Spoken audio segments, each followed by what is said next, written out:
우리 8월 17일 새벽 예배를 하나님께 올려드립니다. 우리 찬송 내 주의 은혜 강가로 함께 찬양 드리겠습니다.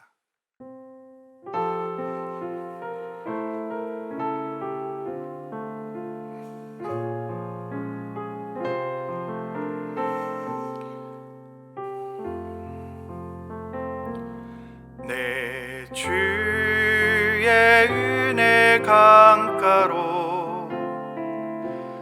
저 십자가의 강가로 내 주의 사랑 있는 곳, 내 주의 강가로 내 주의 은혜 강가로 저 십자가의 강가로 내 주의 사랑 있는 곳, 내 주의 강가로 가란 나의 영혼을 생수로 가득 채우소서. 피곤한 내 영혼 위에 내 주의 은혜 강가로 저 십자가의 강가로 내 주의 사랑 있는 곳,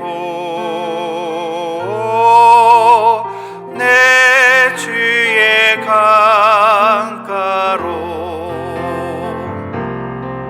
내 주의 은혜 강가로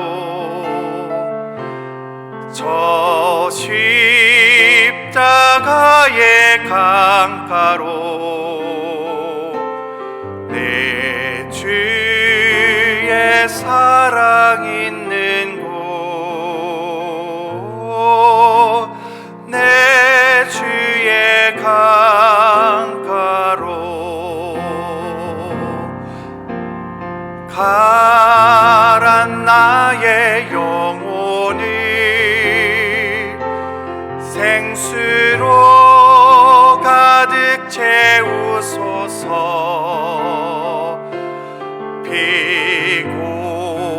피곤한 내 영혼 위에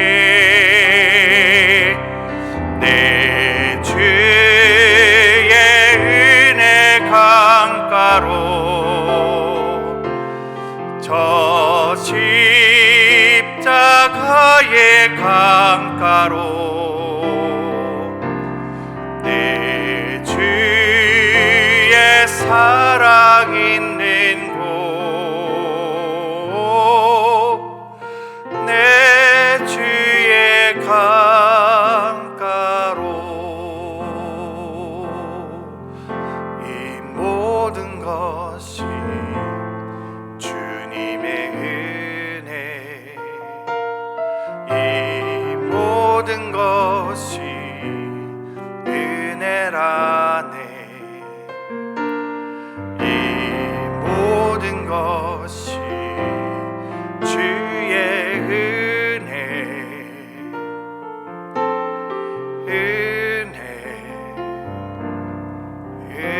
은혜라네.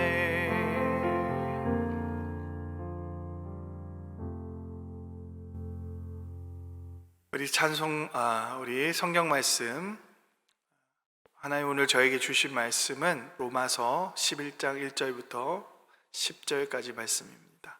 우리 함께 한 목소리로 읽도록 하겠습니다. 그러므로 내가 말하노니 하나님이 자기 백성을 버리셨느냐? 그럴 수 없느니라. 나도 이스라엘이니요 아브라함의 씨에서 난 자요 베냐민 지파라. 하나님이 그 미리 아신 자기 백성을 버리지 아니하셨나니 너희가 성경이 엘리야를 가르쳐 말한 것을 알지 못하느냐? 그가 이스라엘을 하나님께 고발하되 주여, 그들이 주의 선지자들을 죽였으며 주의 제단들을 헐어버렸고 나만 남았는데 내 목숨도 찾나이다 하니, 그에게 하신 대답이 무엇이냐? 내가 나를 위하여 바알에게 무릎을 꿇지 아니한 사람 7,000명을 남겨두었다 하셨으니, 그런즉 이와 같이 지금도 은혜로 택하심을 따라 남은 자가 있느니라. 만일 은혜로 된 것이면 행위로 말미암지 않음이니, 그렇지 않으면 은혜가 은혜되지 못하느니라. 그런즉 어떠하냐? 이스라엘이 구하는 그것을 얻지 못하고 오직 택하심을 입은 자가 얻었고 그 남은 자들은 우둔하여 졌느니라. 기록된 바 하나님이 오늘까지 그들에게 혼미한 심령과 보지 못할 눈과 듣지 못할 귀를 주셨다 함과 같으니라. 또 다윗이 이르되 그들의 밥상이 올무와 덫과 거치는 것과 보응이 되게 하시옵고 그들의 눈은 흐려 보지 못하고 그들의 등은 항상 굳게 하옵소서 하였느니라. 아멘. 오늘 말씀을 보면 9장과 10장을 함께 살펴볼 필요성이 있음을 보게 됩니다. 오늘 말씀 첫 번째 절인 1절을 보면 바울이 이렇게 질문을 합니다. 하나님이 자기 백성을 버리셨느냐? 무슨 말입니까? 지금 이 글을 읽는 독자들 중 유대인들이 이스라엘 백성들을 하나님께서 버리신 것은 아닌가 하는 그런 생각을 하고 있다고 생각한 것입니다. 그도 그럴 것이 9장을 보면 바울은 하나님이 이스라엘 백성만이 아니라 믿음으로 구원을 얻을 수 있다라고 말씀을 하고 있습니다. 9장 24절 말씀을 보면 그릇으로 비유를 들어 설명하면서 유대인뿐만 아니라 이방인들도 하나님이 부르신 사람들이 있다는 것입니다. 유대인들만 구원을 얻을 수 있다고 생각하는 많은 유대인들에게 있어서 이것은 굉장히 파격적인 선언인 것이죠. 이방인들 역시 구원을 얻을 수 있다고 설명하니 말입니다.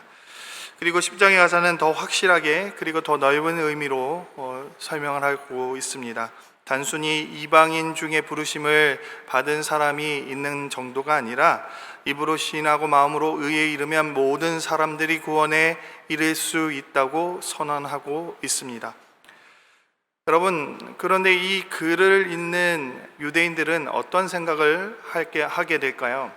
그러면 유대인들은 어떻게 되는 것인가? 이방인들도 구원을 얻고 입으로 시인하는 모든 사람이 구원을 얻을 수 있다면 예수님을 믿지 않는 많은 유대인들은 어떻게 되는 것인가 하는 그런 생각이 있을 것입니다. 그들은 구원을 얻을 수 없는 것인가? 이제 상황이 바뀌게 된 것처럼 보여지는 것이죠.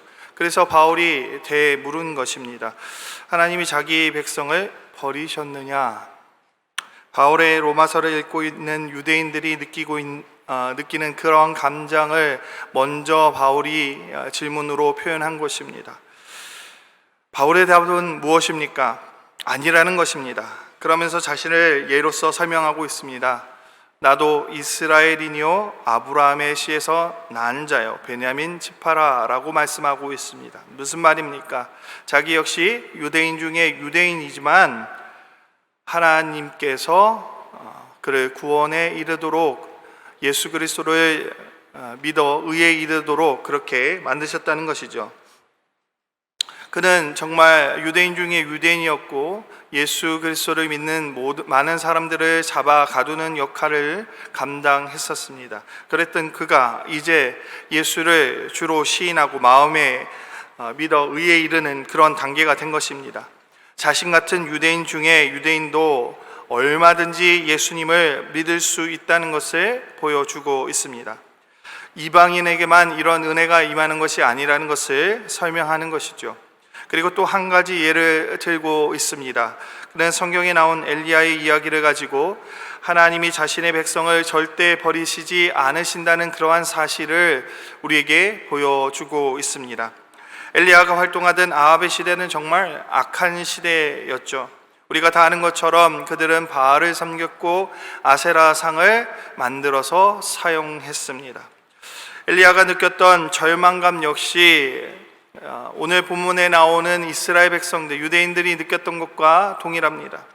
이제 더 이상 이 소망이 없다는 것입니다. 그리고 결국 그가 느낀 것은 하나님이 자기 백성을 버리시는 것은 아닌가 하는 그러한 생각이었습니다. 이제 더 이상 하나님께서 이스라엘 백성들을 좋게 보지 않으시는구나, 이제 버리시는구나 하는 그러한 생각을 하게 된 것이죠.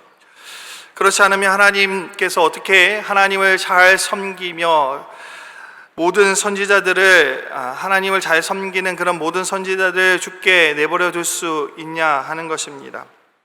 하나님을 섬기는 모든 제자들이 파괴되었습니다. 그뿐만 아니라 심지어 자신조차 하나님을 온전히 섬기며 바알 선지자 450명과 싸워서 이긴 자신조차 목숨이 위태로운 그러한 상황이 된 것입니다.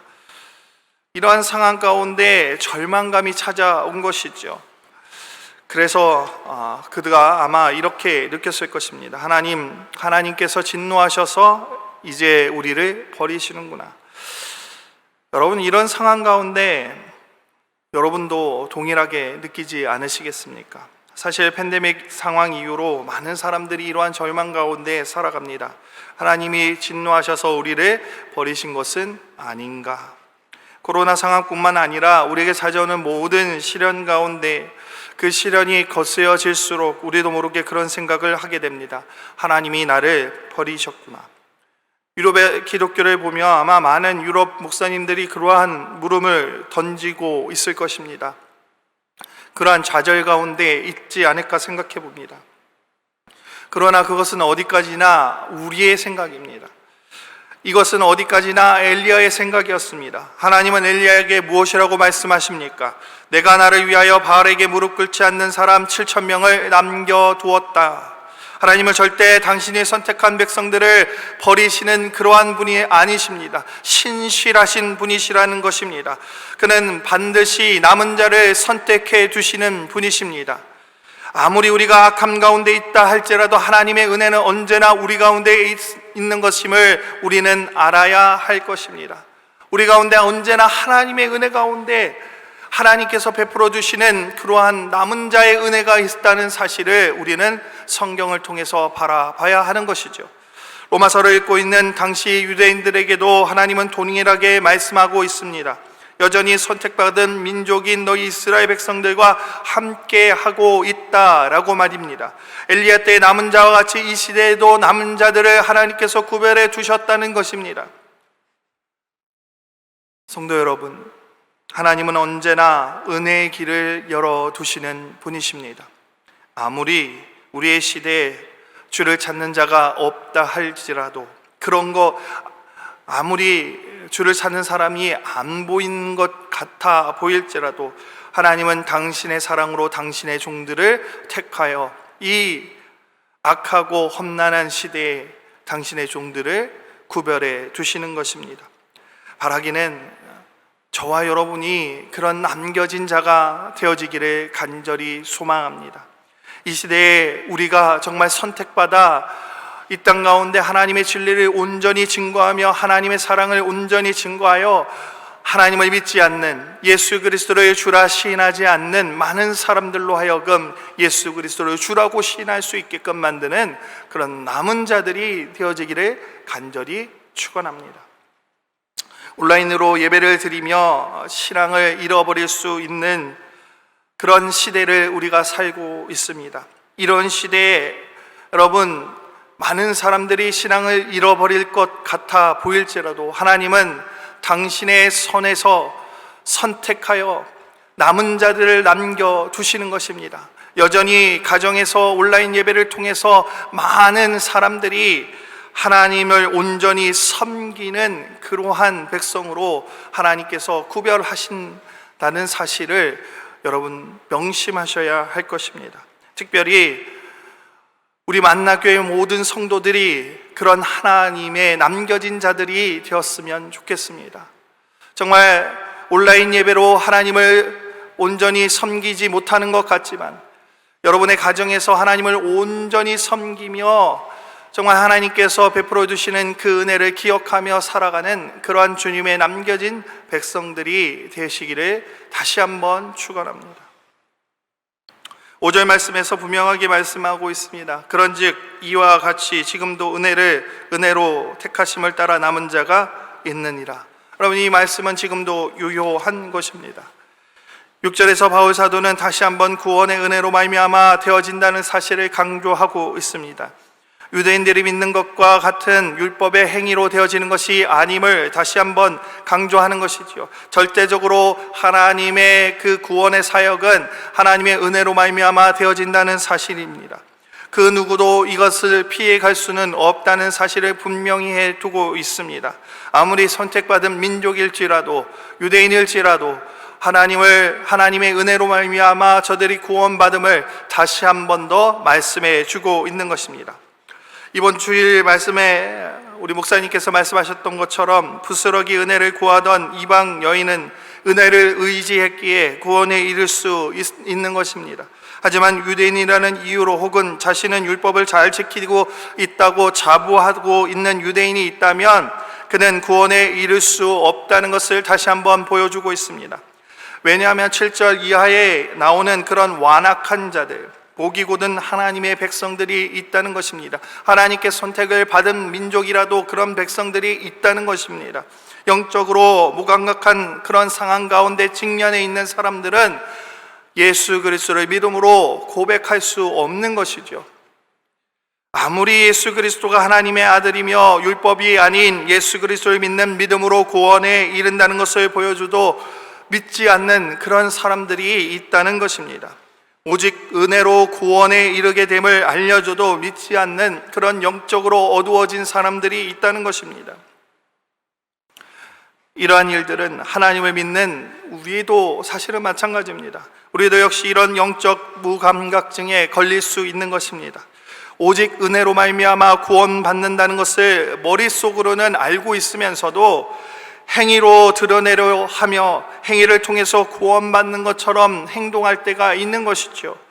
내가 그래도 교회에서 이렇게 많은 봉사와 열심을 가지고 하나님을 섬기기 때문에 하나님의 그 구원에 이를 수 있다라고 생각하는 그러한 순간이 있게 되는 것입니다. 믿음이 아닌 성경적인 어떤 지식을 구원의 잣대로 착각하고 있을 때가 있다는 것입니다. 특별히 이 코로나의 시간에 우리는 우리의 신앙을 잘 돌아봐야 합니다. 혹 오늘 성경에 나오는 유대인들과 같이 나는 교회 다니니까 구원을 받을 거야, 성경도 잘 읽으니까 구원을 받을 거야, 직분이 있으니까 구원을 받을 거야, 이런 생각을 하지 않기를 바랍니다. 구원은 오직 하나님의 은혜로 말미암아 주어지는 것입니다. 우리가 얻는 것이 아니라 하나님으로부터 주어지는 절대적인 주권으로 말미암아 베풀어지는 하나님의 사랑인 것입니다. 이 말은 매번 드리는 예배가 행위가 되어서는 안 된다는 이야기입니다. 예배의 자리마다 하나님의 은혜를 구해야 하는 것입니다. 주님을 부여잡고 믿음 가운데 그 예배자의 자리에 쓸 때만이 우리는 구원에 이를 수 있는 것입니다. 우리의 예배의 어떤 행위가 우리의 들어지는 그러한 모습들이 하나님의 그 구원에 이를 수 있게 하는 것이 아니라는 것입니다. 절대적으로 엎드려 하나님께 은혜를 구해야 하는 것입니다. 우리가 드리는 기도가 어떤 루틴에 의해서 드려지는 기도가 아니기를 소망합니다. 하나님의 은혜를 진정으로 구하는 기도가 되어질 때 그 기도가 정말 하나님께 온전히 상달되어지는 것입니다. 우리가 읽는 성경을 정말 우리가 함께 많은 것을 묵상하고 있습니다. 이제 구약을 시작하여 읽고 있는데 그 은혜를 우리가 온전히 바라보기를 간절히 소망합니다. 읽어야 하니까 읽는 것이 아니라, 교회에서 주어진 것이니까 읽는 것이 아니라 하나님의 은혜를 느끼기 위해서 여러분 그 말씀 가운데 잠겨지기를 다시 한번 여러분께 축원합니다. 당부하며 또 당부드립니다. 우리의 예배 생활이 종교 생활이 되어지지 않기를 바랍니다. 온라인 예배가 식상해지고 의미가 없어지면 결국 우리도 7절 이후에 나오는 사람들과 같이 영적 무감각증에 걸릴 수밖에 없는 것입니다. 하나님은 당신의 백성을 절대 내버려 두지 않으십니다. 은혜를 베풀어 주십니다. 그들 다시금 하나님의 뜻 가운데로 인도하시는 분이 바로 우리 하나님이십니다. 여러분과 저를 절대로 가만히 내버려 두지 않으실 것입니다. 이러한 우리가 처한 이 상황이 아무리 답답할지라도 하나님은 남겨둔 자를 선택해 주십니다. 저와 여러분이 그러한 남겨진 자가 되어지기를 다시 한번 축원합니다. 오늘 말씀과 같이 하나님이 남겨둔 자, 선택하여 이 땅을 다시금 세워나갈 귀한 사람들이 정말 우리 만나의 모든 성도들이 되어지기를 원합니다. 하나님은 그러한 사람들을 통해서 영적 무감각증에 걸려있는 저들을 다시금 회복시키기를 원하시는 것입니다. 여러분, 시대가 점점 어지러워지고 있습니다. 점점 많은 사람들은 교회에 탓을 하고 있습니다. 성도들 역시 이 온라인 예배 가운데 믿음을 잃어가고 있습니다. 그러한 때 우리는 정말 하나님의 말씀을 부여잡고 하나님의 은혜를 부여잡고 영적 무감각증에 걸리는 것이 아니라 정말 하나님의 남겨진 자로서 이 땅의 빛과 소금의 역할을 감당할 수 있기를 간절히 소망합니다. 저와 여러분이 그러한 사명을 잘 감당하여 정말 하나님으로부터 내가 너를 선택했노라 라는 그러한 말씀을 들을 수 있는 그런 귀한 사역을 감당하기를 다시 한번 축원합니다. 우리 함께 기도드리겠습니다. 할렐루야. 사랑이 많으신 하나님 감사합니다. 하나님은 절대 당신의 백성을 버려두지 않으십니다. 하나님께서 특별히 선택하신 남은 자들로 하여금 하나님 그 땅을 회복시키시는 줄 믿습니다. 하나님 우리 만나의 모든 성도들이 이 시대에 남겨진 자가 되어지기를 원합니다. 하나님, 우리가 정말 하나님이 선택하여 이 땅을 다시 한 번 더 회복시키시고 다시 한 번 더 부흥시키실 그러한 도구로 사용되어지기를 원합니다. 하나님, 이 시대 정말 하나님 아버지 영적 무감각증에 걸릴 수밖에 없는 시대를 우리가 살아가고 있습니다. 정말 온라인 예배로 인해서 하나님, 우리가 정말 하나님께 온전한 예배를 드리지 못하는 것처럼 그러한 착각을 받게 합니다. 정말 하나님, 이 시대에 하나님의 은혜를 구할 수밖에 없습니다. 온전히 우리가 하나님께 예배 드릴 수 있기를 원합니다. 형식적인 예배가 되어지지 않기를 원합니다. 하나님, 우리의 기도가 정말 하나님의 은혜를 소원하며 하나님께 드려질 수 있는 그러한 기도가 되어지기를 원합니다. 하나님, 우리의 성경 읽음이 우리의 행위가 되어지지 않게 하옵소서. 성경 말씀을 통해서, 하나님의 말씀을 통해서 하나님, 우리가 온전히 은혜 가운데 하나님 살아가게 하게 하옵소서. 온전히 주님을 바라봅니다. 하나님, 각지에 흩어져 있는 우리 만나의 모든 권속들 주님께서 붙들어 주시고, 특별히 수술 가운데 회복 중에 있는 우리 탁길성 권사님과 사무엘 성도 위에 주님 함께하여 주시옵소서. 하나님의 그 은혜가 저들 가운데 함께하여 온전히 회복되어지는 그러한 귀한 능력을 체험할 수 있도록 주님 도와주시옵소서. 하나님, 지금 이 순간에도 하나님 아버지 고통 가운데 있는, 절망 가운데 있는 이들이 있습니까? 주님, 저들에게 소망을 허락하여 주시고 하나님, 저들에게 하나님의 은혜를 부어 주시옵소서. 감사합니다. 하나님, 너무나 사랑합니다. 예수님의 이름으로 기도드립니다. 아멘.